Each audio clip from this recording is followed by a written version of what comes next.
പരലോകം പ്രസംഗിക്കുന്ന ആൾക്കാരാണ് ഇതിൻ്റെയൊക്കെ കുഴപ്പക്കാർ. പരലോകം എന്താ കാരണം? ചാവേറായി പൊട്ടിത്തെറിച്ച സ്വർഗം കിട്ടുന്നതാണ് ഇവരെ വിശ്വാസം.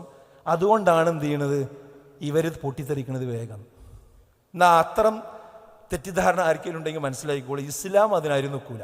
ഇസ്ലാമിൽ എന്താ കാഴ്ചപ്പാട്? ചാവേറായി മരിക്കുക, പൊട്ടിത്തെറിക്കുക പറഞ്ഞാൽ ആത്മഹത്യ എന്നുള്ളതാണ്.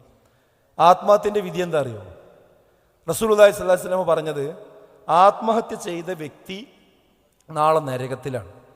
നരകത്തിലാന്ന് മാത്രമല്ല, ഒരു മലയുടെ മുകളിൽ നിന്ന് ചാടിക്കൊണ്ടാണ് ആത്മഹത്യ ചെയ്തതെങ്കിൽ അയാൾ നരകത്തിൽ ഇങ്ങനെ ചാടിക്കൊണ്ടേയിരിക്കും. വയറിന് കുത്തിക്കൊണ്ടാണ് ഒരാൾ ആത്മഹത്യ ചെയ്തതെങ്കിൽ അയാൾ ആ ഇരുമ്പിൻ്റെ ദണ്ട് കൊണ്ട് നരകത്തിൽ ഇങ്ങനെ കുത്തിക്കൊണ്ടേയിരിക്കും. അതുപോലെ വിഷം കഴിച്ചാണ് ഒരാൾ ആത്മഹത്യ ചെയ്തതെങ്കിൽ അയാൾ ആ വിഷം ഇങ്ങനെ കഴിച്ചുകൊണ്ടേയിരിക്കും. ഇത്രക്ക് ഗൗരവമാണെന്ത് ആത്മഹത്യ.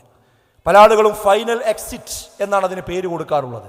ഇസ്ലാം പറയുന്നത് ആത്മഹത്യ ഫൈനൽ എക്സിറ്റ് അല്ല, അത് യഥാർത്ഥ ജീവിതത്തിലേക്കുള്ള ഫസ്റ്റ് എൻട്രൻസ് ആണ്.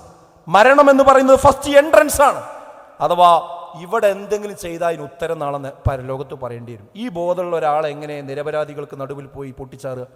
അതൊക്കെ ഇസ്ലാം പേരുകൾ മാത്രമേ ഉള്ളൂ.